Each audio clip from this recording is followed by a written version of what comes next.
Project Lawful aka Planecrash by Yarwain aka Eliezer Yudkowsky and Lintamande. Thread 4, Project Lawful and their Oblivious boyfriend. Episode 73.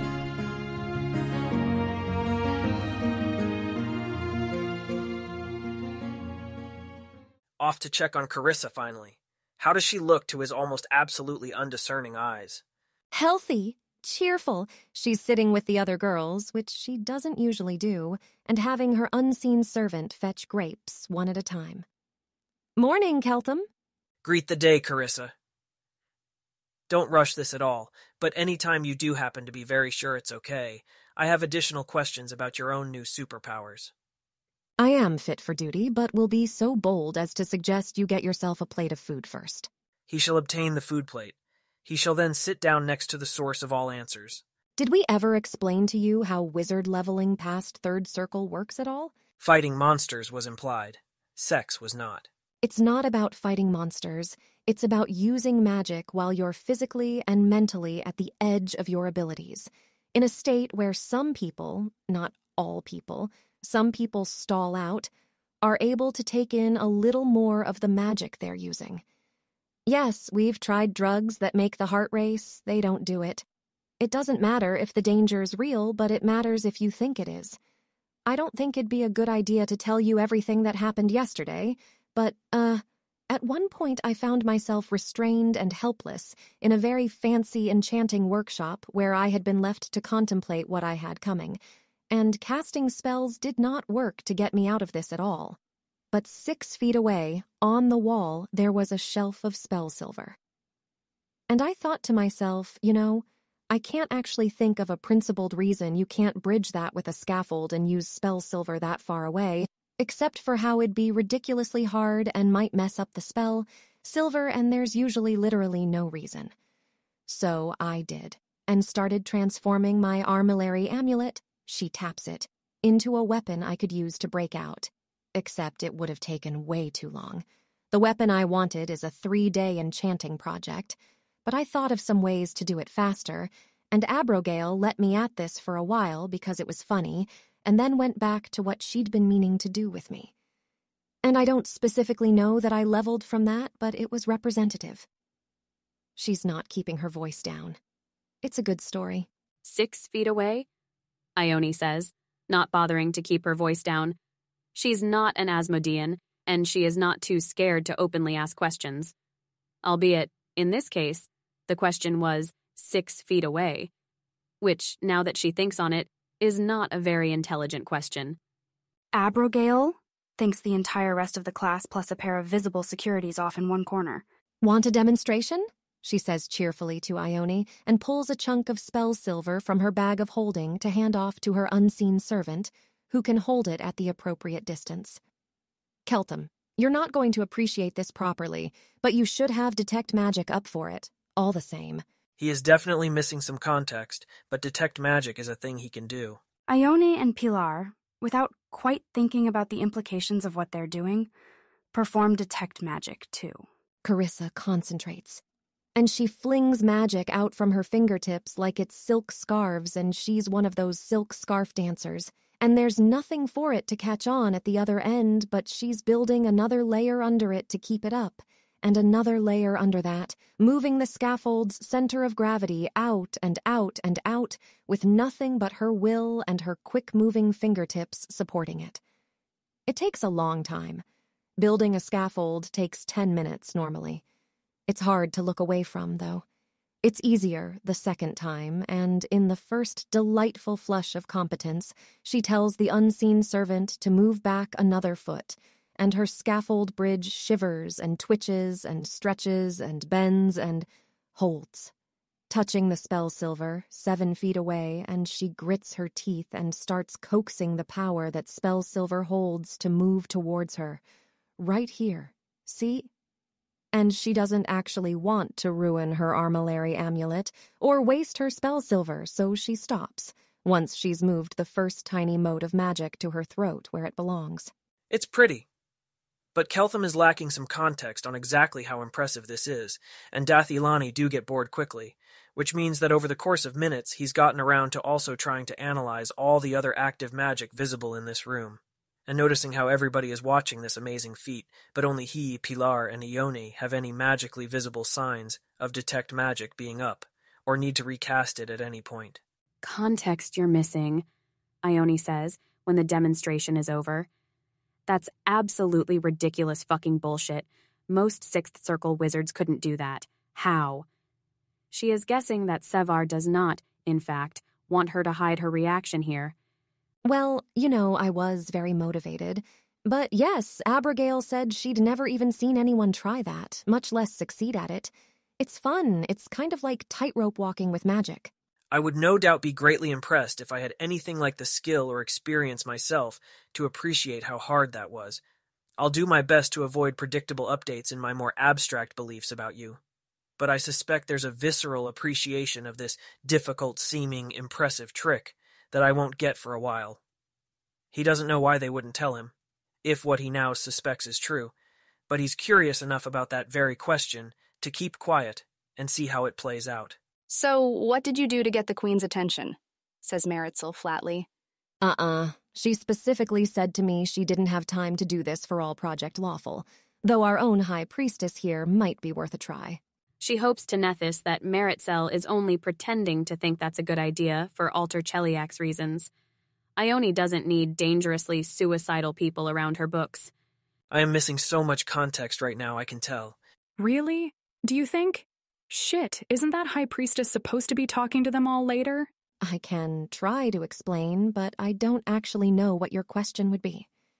Maritzel was asking if there's a way to get in on my incredibly fascinating sex life. Regrettably, the Queen of Cheliax does not have time to provide such a hands-on education to all of us.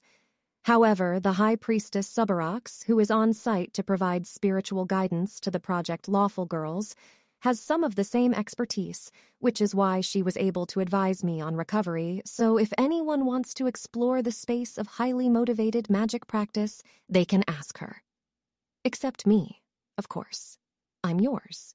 Maybe once I know Jacinthe better, if I turn out to feel that way. But taking that slowly.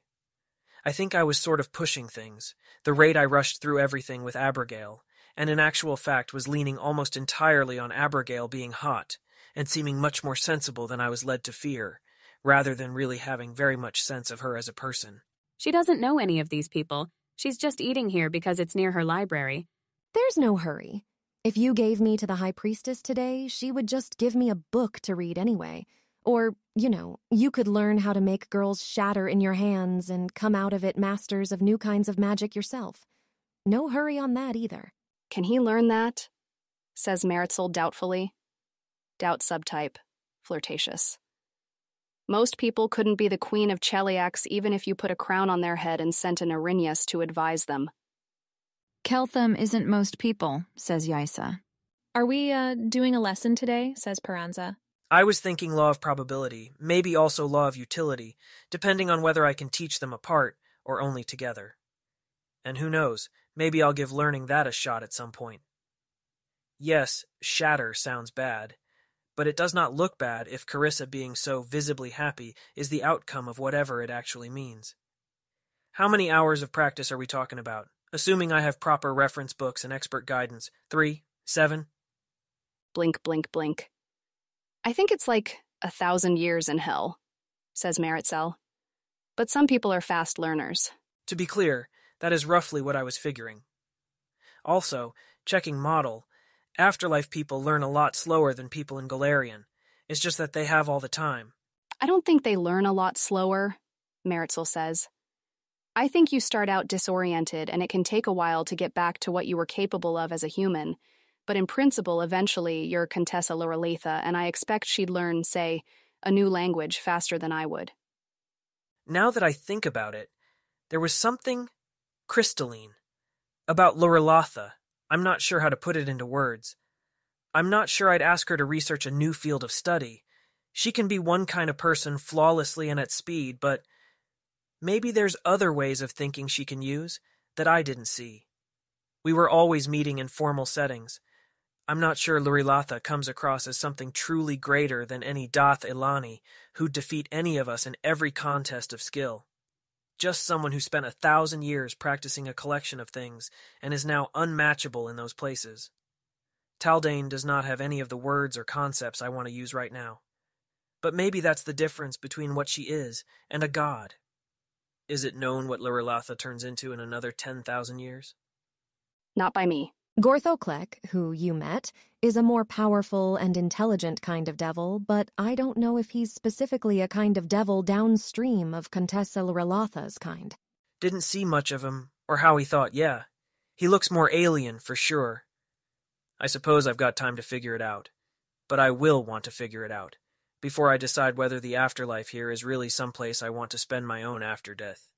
Or if I'm supposed to figure out how to make the Starstone work reliably, or take some third option. What third option? Become Baba Yaga and wander the multiverse in a house with legs, returning only occasionally to eat your children.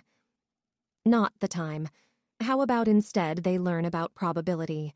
Pilar messages her on the way out asking for clarification if everybody in Alter Cheliax is supposed to be calling their queen Abigail. In Alter Cheliax, it's a thing you might call her if you know her personally, not something people who know her only as the queen would call her, though if they did, they would just get an etiquette lesson rather than being promptly executed like in real Cheliax. She danced with one of my guests at a party I threw. Does that count? This was approximately 24% of Pilar's total accumulated stress from the previous day. She what now? Keltham does not know about that party, so no. Even if Keltham knew about that party, it's not really the right kind of acquaintance. If Abigail ever kisses Pilar gently while turning her to stone to deny her hell forever, then Pilar can call her Abigail. Acknowledged. Pilar really wants to get debriefed about yesterday by the proper authority and is not above using blatant lures to accomplish this. If lessons are to restart, Broom will be there and trying to make sure nobody destroys the world. These weird people may be permitted to enter her library's study hall, but had better behave themselves while in it. If Asmodia came back with anything at all, besides superpowers, it was with some practice in setting aside distractions and focusing. She's ready. And though she doesn't understand the meaning of all this, she's feeling a lot more motivated to grasp whatever she can, now that there's any reason that anything matters. It's disorienting to think that this quiet part is the part that really matters, and that all the meetings with intelligence services and confrontations with paladins and the queen dancing in her ballroom are just a distraction. It feels strange to be back at this, as if it's a habit from another world, even though it's actually only been 2 days off, and normal schools give you 2 days off sometimes, like after exams before the start of the next term. She has her unseen servant take notes for her, because she's a fourth circle wizard. Maritzel sits in front. She was tipped off this morning that she needs to meet the High Priestess because Keltham might want her, and she's going to make damn sure he does want her by being the smartest. PL timestamp, day 5, morning. So now, hopefully, they're getting to the good part. Previous stuff was just sort of trying to show you what law is at all, like with validity, and some stuff that seemed like a good idea for Cheliax to know very early on for bargaining purposes, like heredity and bargaining. The law of probability is starting to get into stuff you use all over the place, and if he'd been thinking ahead properly, Keltham would have made sure that everybody got tapped with an owl's wisdom at least once before they started getting lectures like these. Probably they can get away with doing that tomorrow. One more day's lecture shouldn't set up too much triggerable cumulative enlightenment. Keltham is saying this out loud right now because he keeps forgetting to set that up. Anyways, does Cheliax already know anything about probability, the mathematics, and law of uncertainty? Anything he can build upon, or conversely, needs to refute and redo? They know the failure chances for certain kinds of magic that have somewhat reliable failure chances, and happen frequently enough you can record how often the failure happens, like augury or teleporting off a picture. And merchants know the failure chances for more complicated things than that, like the odds a ship you send to Kazmaron will make it back, which uses past voyages to Kazmaron, but also the state of the ship and the state of the seas and the season and the competence of the captain. If you're bad at guessing, then you'll lose all your money. Do they perchance have any known mathematics of probability, which involves more than one probability at a time, or two probabilities that relate to one another in some way? Maybe merchants have a clever way to do merchanting, but it doesn't come up in wizard education, if so. Keltham is fairly sure he saw this class. Admittedly, this was a while ago. Being able to solve problems like, if you randomly arrange 4 girls including me, what are the chances I'm second in line? He was not especially expecting them to be balked by, if you randomly arrange us 2 times, what's the chance I'm first in line both times? Well, says Merixel, the chance it's the same girl first in line both times is 1 in 4, and that splits out into me, both times Ione, both times Pella, both times Jackme, both times, each of those taking a sliver of the same size, so it's 1 in 16.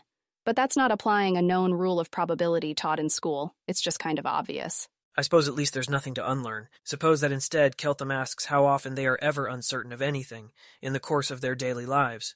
Not in a mathy way, just unsure about something. Most of the time? Especially since the project started, since it makes life very unpredictable. Well, for purposes of concrete examples, is there something anyone can name that they're unsure about right now, or that you were recently unsure about today? She's definitely very uncertain about that, but that is secret, so she can't talk about that. Hyakme is not sure if Pilar really went to Elysium. Can't say that. Meritzel's not sure if Keltham's going to ask her out. Can't say that. Yaisa heard that the reason they had the Grand High Priestess on site was that by policy, either she or Carissa must be in the room with Keltham at all times. And she's not sure if it's true, but she definitely cannot say that. Gregoria heard that some of the other girls had to train their impersonators this morning. Can't say that. I'm not sure whether Asmodeus anticipated Zon Kuthon trying to kill you, and whether he let it happen in order to have all the gods in consensus around sealing Zon Kuthon. Well, you can say that kind of thing if you're Carissa Sevar. Actually, now that you point it out, we already think that the gods on our team saw a dominant probability of that happening, which demands the question of why, if it was already that predictable, all the other gods couldn't predict it too, and first strike Zon Kuthon, instead of waiting for him to attack. But that example seems vastly overcomplicated. Literally, the next thing I'd have to talk about, to walk through my reasoning about that question, is law of probability, that a Dath Ilani kid wouldn't get until 3 years after today's layer, about whether or not gods should ever disagree about predictions like that. Can you think of an example much more mundane, like not so much gods as scrambled eggs? I'm not sure if they'll serve duck at lunch, Meritzel says. Okay, now everybody think of, but don't say, a number to represent the chance there's duck at lunch. And nobody's allowed to go to the kitchen and tell them to do that or not do it. I hereby declare that the bad kind of cheating. Raise your hand when you've got your number, and once everybody has raised their hand, we'll go around saying the numbers. Keltham raises his hand immediately. There's been duck at 2 of the previous meals he's had, of which he thinks there were around 12, but he's not going to count, and he is so ignorant of Galarian that nothing else could possibly figure into his calculations. The students take longer, but not that much longer, and turn out mostly to have put down numbers between 4 and 6. So my number was going to be 1/6, but I'm guessing that in your terms that number should have been 6, because the number you gave means like 1 out of how many chances? Am I interpreting it right? So a number of 12 is half as likely as a number of 6? Mostly, they were imagining it was a scale where, like, 1 meant very likely and 12 meant very unlikely. Except that many of them were imagining it as the exact opposite, where 1 meant very unlikely and 12 meant very likely. Sure, he can work with that. If anything, it might be more useful as a gentle introduction than if they'd invented the same system that Dath Ilani kids never invent, because they just grow up with it. A 1/12 scale has some properties, but not others. Should have seen this part coming and asked earlier, but anyone got a simple public randomness source, like for generating a 0 or a 1, both with equal probability? Could literally just be some physically symmetrical object that you can spin and have it fall on one side. I have coins.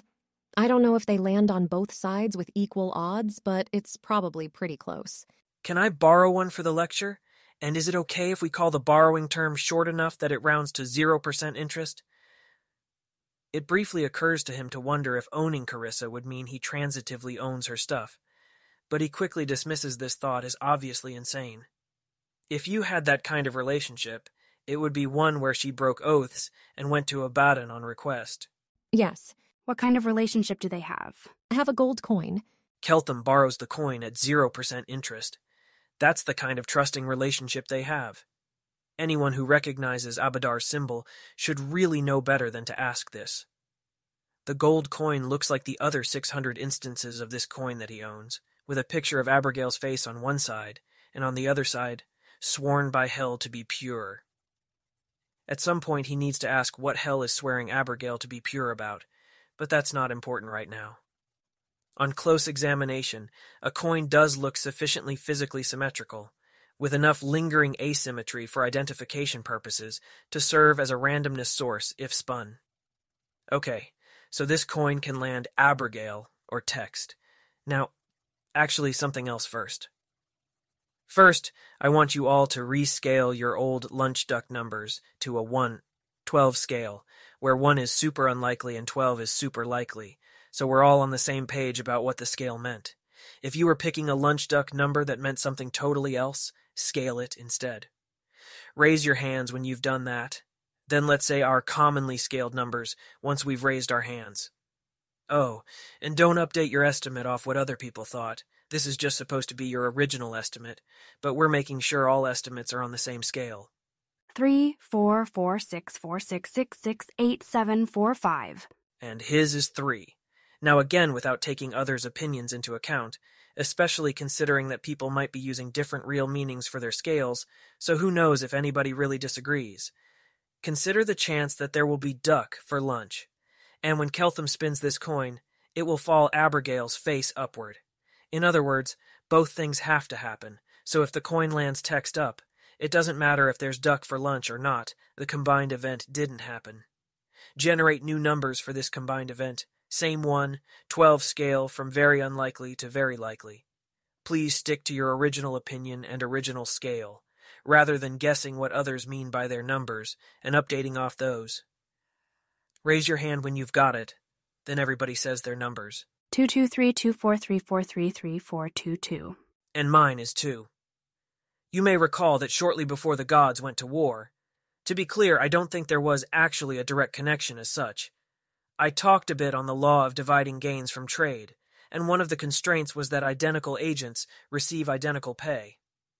You've now generated 2 numbers, 1 for the chance that we have duck at lunch, and 1 for the chance that we have duck at lunch, and that when I spin this coin it will land Abigail's face up. Raise your hand open if you think you could state an aspect of law connecting these 2 numbers. Raise your hand closed into a fist if you've given up on doing that. Most of the hands go up into the air open after a bit of hesitation. He'll give a half minute to anyone who doesn't have their hand raised in either way, and then ask people with raised open hands to state whatever law they had in mind when they raised their hand. Our numbers should have gone down, because now it's 2 things that have to go right, not just 1. They should have gone down by half, says Maritzel. Whether they go down by half depends on what the scale means.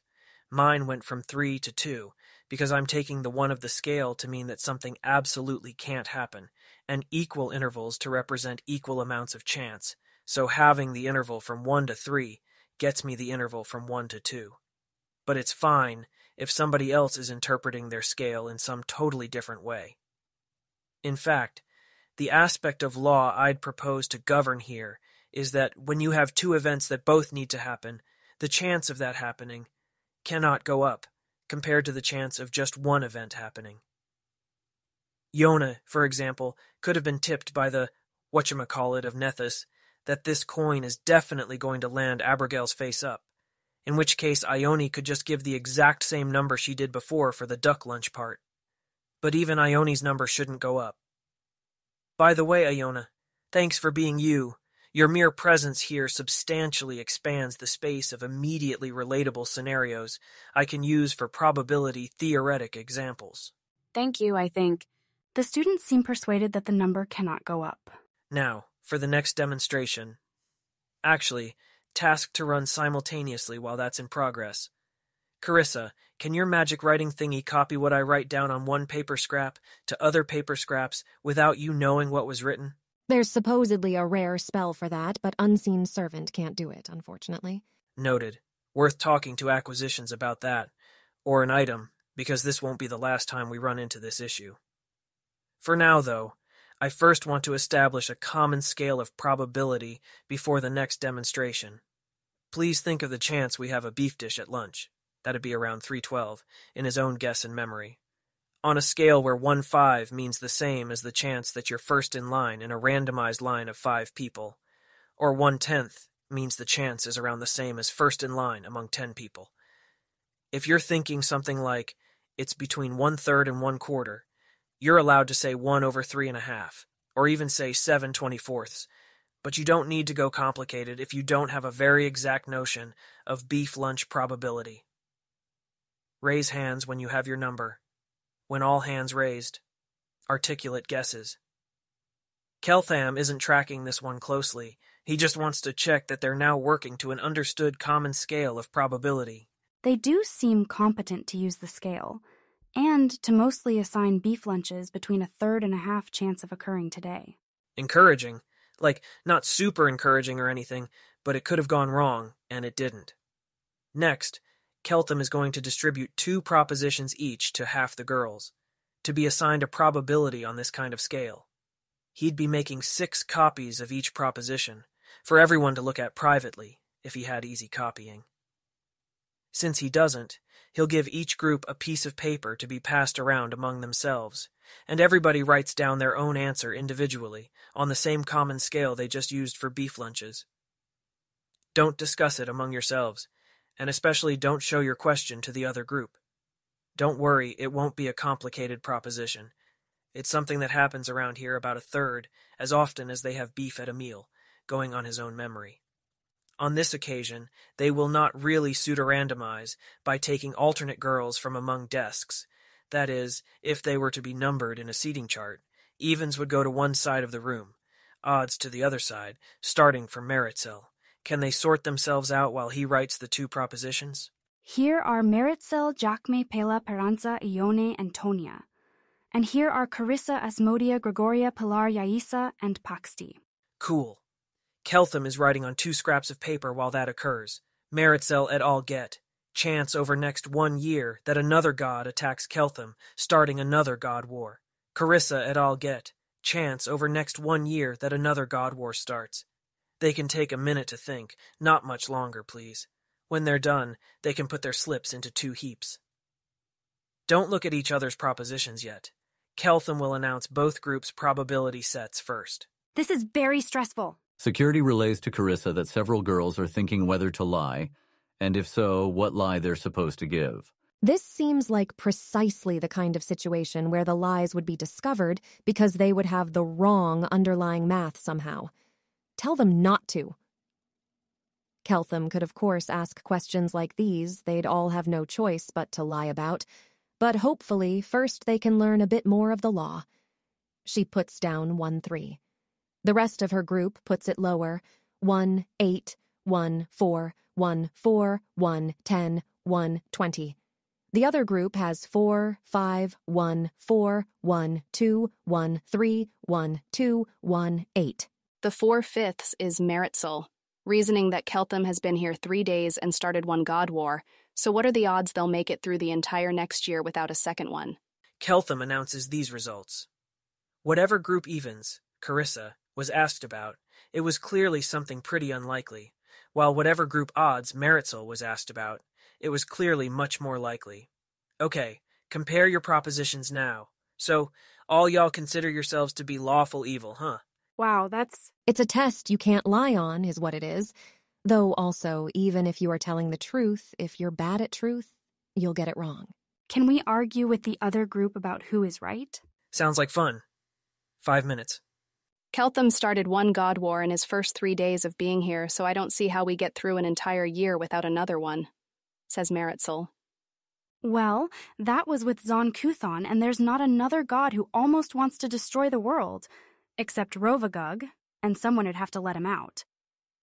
Well, maybe someone will do that, says Meritzel, and smugly, though I wouldn't give 4 and 5 specifically for that. A god wouldn't have to almost want to destroy the world, says Pella. We're changing it enough they could have been really in favor before and still turn out against now. Like Ergothoa, if Keltham cures all diseases. Wouldn't she have figured that out and fought with Zon Kuthon? Do we know she didn't? Well, if she did, then that's not another god war in the future. Okay, actually, you know what? On second thought, everybody shut up, and my apologies for not thinking ahead faster about what might be a dangerous line of thought.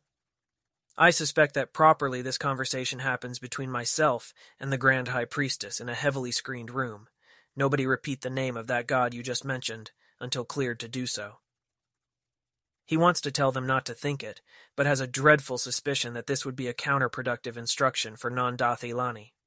Solemn nods and immediate silence. Going right back to probability, one thing I'd be enthusiastic to test is whether devils make the same error. If we try this on 12 of whatever Gorthaklek is, do they make the error? 12 El-Rilathas? 12 of whatever devil said hi to Asmodia when she showed up? 12 people who've been in hell 10 years, 50 years, 100 years? I bet not for full devils. I'm less sure about new petitioners, but we could actually ask Hell to check for us. Do you know how expensive that is to ask? Also, doing this with 144 subjects is more reliable than 12 subjects, if it's not much more expensive to run a larger test on the other side. No idea how expensive, but we could ask the High Priestess. I think most of the expense would be communicating the instructions, so larger's probably fine if we can do it at all. If we can batch questions more cheaply, then I have additional questions, such as, for example, whether devils already knew about where the balance comes from between men and women, and weren't allowed to say. Or we could find that the younger devils don't know it until we tell them, but the older devils already know it, which would imply that information is stratified within Hell, the way that it's stratified between gods and Golarion.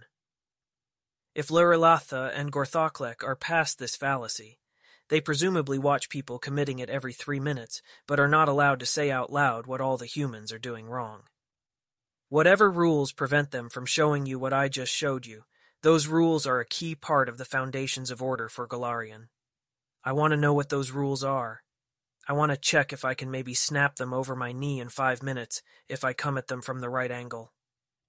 Like, say, maybe there are things that say Gorthaklek isn't allowed to tell younger devils, but Gorthaklek is allowed to point out those pieces of knowledge to me because I already know, and then I can tell one younger devil that, and they can tell others. Of course, before doing that, it might be good to know why those rules existed in the first place. I don't know the deep secrets of Hell, but my prediction would be that Contessa Lurilatha gets it right the way my father might get it right, because he does a lot of guessing which ships are going to be profitable, and he doesn't know a rule he could tell me about, but he's pretty good at what he does. And Contessa Lurilatha would be better, but still like that. Maybe not, though. Broom is, without showing any outward sign, trying to pray to determine whether his goddess wants him to kill Keltham yet. As always, there's no response, leaving matters up to his own best judgment. Keltham has no particular idea that he might be close to death. Well, that result would be interesting from a completely different angle, because if Asmodeus does not explicitly know that thing I just showed you, I will be really surprised, which would mean there are things I know that Asmodeus can't tell Lurilatha. I'm actually just going to check that the next time I meet her. Shouldn't be long at this rate. Girls sit there nervously. Keltham is aware that some people might consider the current topic of conversation to be portentous. This is deliberate. He has an info-hazardous chain of thought he is trying to distract them from, and himself too, for that matter. But let's return to the experiment we just ran. One notable thing about it is that, just based on the experimental results themselves, we can't point to any one of you and say, this person must have done something insane. We can't point to Peranza. Yesterday, Keltham gave up and did actual memory exercises to try and remember people apart from their name tags. And say, her estimate was unreasonably high, her estimate was unreasonably low. We can tell that the two groups were collectively insane, but not that any particular person in them was insane. Let's go back to considering the estimates for the chance of duck at lunch. Even after we get to see lunch today, can we say anything about who was sane and who was crazy, based on the 12-point scale? I mean, we can keep track and see if we notice a pattern over time, about who is good at guessing. What kind of pattern would look like being good at guessing? Being right more often? Well, on a scale of 1, 12, suppose you say 4, and then there's duck for lunch. You say 5 the next day, and there's no duck for lunch that day. You say 4 the day after, and there's no duck for lunch. How are you doing? Are you being right more often? You can make some kind of scoring system where you don't really get any points for saying 5 in every day, and get points for higher numbers when there's duck and lower numbers when there isn't duck. And then she can do performance reviews. And there's more rules like, you can't have your number go up when you're predicting more things at once. And when you have 4 rules like that, there's only one possible scoring system, which is the law of scoring. Asmodia says out loud, a strange electric excitement running through her. Good, Asmodia. That's not literally exactly correct, but you've seen the pattern. That's sufficiently far ahead of where I was going, that the next time you have a prediction that far ahead, I want you to say prediction, and then write it down instead of, or actually just say prediction, and then message me because we're all casters here. Asmodia gets some envious glances. If they want their own envious glances, they can go be that good. Now, if we could all just pretend to forget that Asmodia spoiled the book for us by telling everyone the ending while I was just getting started. We've just heard a new rule proposed by Carissa, that you should get more points for giving higher numbers on duck when there's duck, and more points for putting lower numbers on duck when there's no duck. Well, I agree. That's pretty reasonable. Any other rules come to mind? If a prediction breaks down into predictions for 2 parts, you shouldn't get more points for the combined predictions than from getting each of the parts right separately? If 2 people both say duck, but one is more sure than the other, and it's duck, that one should get more points. And if 2 people say no duck and it's duck, but one was more wrong, that one should lose more points. And they should get the same points for the same prediction. You shouldn't be able to be better off for points by not guessing at all, though. You should get the most possible points if you are Nethais, and always give the right answer with perfect confidence, and the least possible points if you are Zon Nethais, and always give the wrong answer with perfect confidence. Nethys still thinks in probabilities. They're just more extreme ones, Takaral. Ione does not appear to notice that she has said anything unusual. Right. Well, those are all interesting rules, but the idea that 2 different people who give the same numbers should get the same points seems to imply that everybody is, in some sense, using the same scale, in which case, that scale seems like it should maybe mean something, the same way that, inside a language, the same sounds mostly mean pretty similar things to different people. But let's back up. We can imagine that we've got this game, which awards more points to people who put higher numbers on things that did happen, and lower numbers on things that don't happen. You can't be better off by not guessing. We don't have the law for it, or any such thing. We just built a game that encourages numbers to go up or down in a way that matches what does and doesn't happen. We play that game for a while. Turns out somebody is really good at it. Say Yaisa has the best score by far. What? Human capital, person with a valuable skill. Do we now have in the form of hypothetical Yaisa? Maybe hypothetical Yaisa is just good at playing a strange game, but the skills in that game aren't useful for anything else. I mean, says Yaisa, I can branch out to predicting merchant ships and make a lot of money if I've got a gift for something real. Who says the numbers you learn to assign are the ones that merchants need to decide whether to send out a ship? You're slapping 3S on this and 9S on that, and the merchant is like, but do I send this ship or not? And you're like, well, I don't know what the numbers mean. I just learned what kind of number assigning gets me a high score. Well, if Yaisa can't explain herself at all, we can check how often she's right when she says 9, and then the merchant can do the translation from 9S to profits himself. These how often she's right numbers sound quite interesting. Maybe we should actually just be using them directly instead of the 12-point scale. I mean, if we've got to translate the original scale into how often she's right numbers, maybe we can skip the extra step and have the game just be about those. Though first, right offenness numbers would have to be a thing. Can you say more? Well, it's kind of what we did with the gods prediction, right? 1/3 or 1/4, except wars with gods don't happen often enough you can figure out who is good at it. But if someone predicts whether a ship will come back, and if they say, It'll come back a quarter of the time, and if they say that of 4 ships, 1 comes back, then that's very valuable. Pretty much as good as soothsayers used to be anyway. Even if something didn't happen very often, let's say a Nadal invasion instead of that other thing, I might go to the person who had a really good record about ships. I mean, it might not be optimal, but at the very least they'd have a bunch of experience with how to hone and slice anything down to the difference between 1/3 and 1/4. And they'd answer in numbers that meant that, instead of saying 3 or 9 on a 12-point scale, and then you've got to pause and ask them for 100 predictions like that so you can even figure out what a 3 or a 9 mean. Well, anyways, let's say that in this game you give a number from 0 to 100, and those numbers are supposed to directly represent the chances out of 100. If something happens 1 time in 4, you say 25, because something that happens 1 time in 4 will also happen 25 times out of 100. How do you score those numbers from 0 to 100? When it happens, you give them points or deduct points in proportion to how likely they said it was. So, if they said 25 and it happened, deduct 25 points. And if they said 25 and it didn't, add 25 points.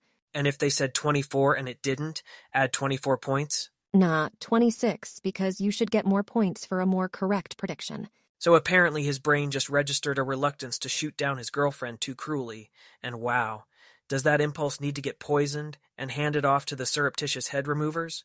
Not just because entire integrity of the teaching process, but also because Keltham has ever met Carissa Savar, and if she could read his mind about that, she would be cometary impact levels of sad and possibly angry.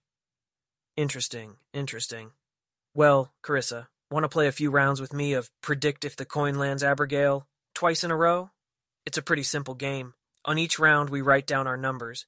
Asmodia spins the coin twice, and if it's Abigail both times, that's a yes event, and otherwise a no event, which we also mark down. After 12 rounds, we reveal our numbers, score ourselves using your rule, and whoever has the highest score wins. Anyone else in class is also welcome to play along. Sure. She's pretty sure that all guesses are equally good if you know nothing, which seems right, but maybe he's making a deeper point. Right then. Here is the coin, Asmodia. This isn't even a loan, you're just holding my coin. Let's start. Keltham writes down some numbers, not particularly showing them to anyone per se, just yet. Ione writes down some numbers. They're all 25s. Pilar is actually going to try to guess those coin spins because, also Oracle? 25 or 75 depending on which she expects to happen next. She's not doing too well so far, but maybe she'll get the hang of it. 25, 25, 25, 25. Pilar's curse says no. He didn't say not to cheat. What manner of defective, chaotic, good oracular curse is this? Time for everybody to add up their scores. Double Abigail came up twice in the 12 rounds. So, round 1, plus 25 points. Round 2, plus 25 points. Round 3, which is the first double queen, minus 25 points. It's obviously going to work out to plus 200 points at the end, and also she's an idiot and is embarrassed to reveal what she wrote. Maybe nobody will ask her. She guessed neither of the 2 double queens, and also got minus 25 points the 3 times she falsely foretold them. So 5 * 25 plus 7 * plus 25 = plus 50 points. She probably just needs practice. On the last round, Carissa had an idea and wrote a 0. 50 points if she's right, and minus 50 if she's wrong, but she's right more often than not, which is 225 on the whole, because the last one isn't an Abigail. So everybody just wrote down all 0s, right? Keltham did, yes.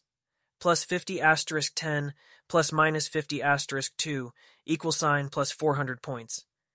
Keltham is very good at this game. Everyone should clearly use his numbers, which say that a coin comes up Abigail twice in 2 spins, roughly 0 out of 100 times. It took Meritxell 2 rounds to catch on, plus 350. Okay, I don't know how to fix that. Bigger penalties for being wrong? But then you lose, it being better to participate than not. Actually, we're not going to end up with that particular property necessarily. When you're just guessing things, trying to know things, It's not like something comes in and takes your real-life gold pieces when you do the thing that loses you game points. Like, the game can just say, every time you try to guess, that means you might turn out to be wrong and lose points. But that's fine, because just guessing and just being wrong doesn't hurt your bank storage unless you actually made a bet.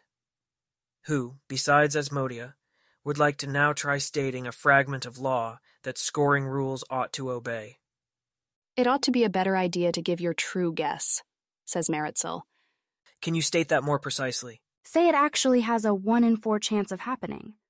Guessing 1 in 4 ought to score more points than guessing anything else. So if Double Abigail has a 1 in 4 chance of happening, then whoever guesses 25 on that round should be rewarded the most, regardless of whether Double Abigail actually happened or not. Not on that round, but in the long run. So if we're just playing one round of something, there's no way it could have any kind of lawful scoring rule.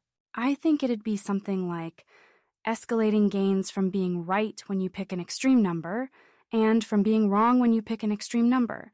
So it's only worth being that extreme if you're sure.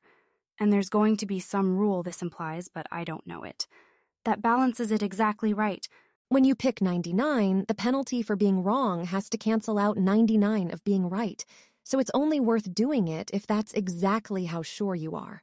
So considering all the numbers p we could guess between 0 and 100, if the truth is that something happens f out of 100 times and doesn't happen 100 minus f out of 100 times, we want...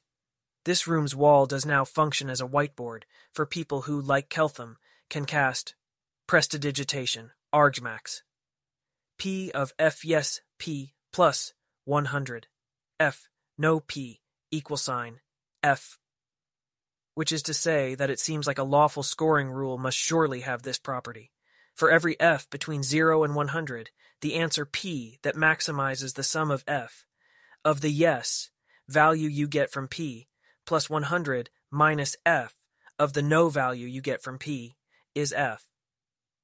In other words, if something happens 25 out of 100 then out of every possible answer, between Chaka 0 and 100 Akara 25, and should do best when it comes to adding 25 yes, values of the answer to 75, no values of the answer.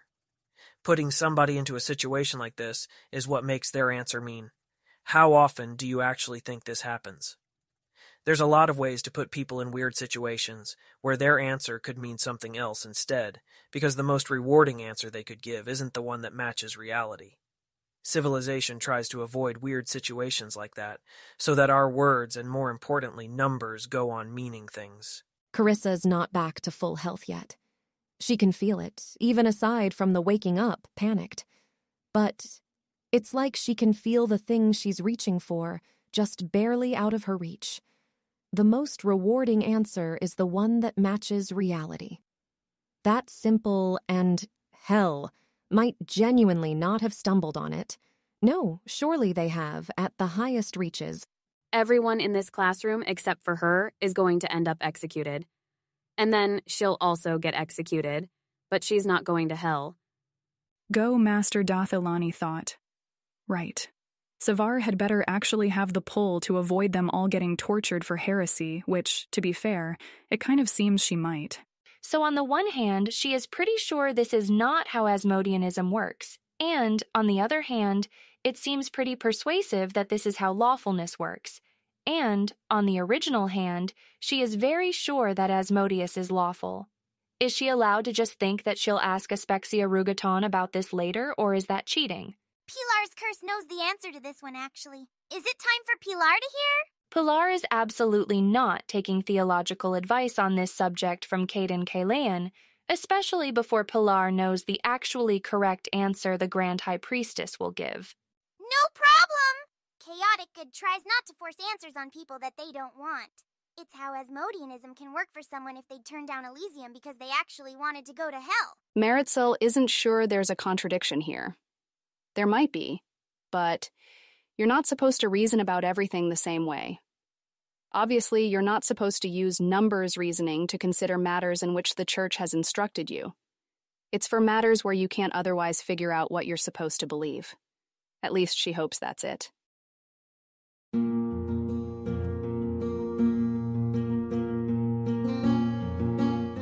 If you wish to support this AI reading and others like it, please visit patreon.com/AskWhoCastsAI. Any help is appreciated. And thank you to executive producer John Doe 7776059.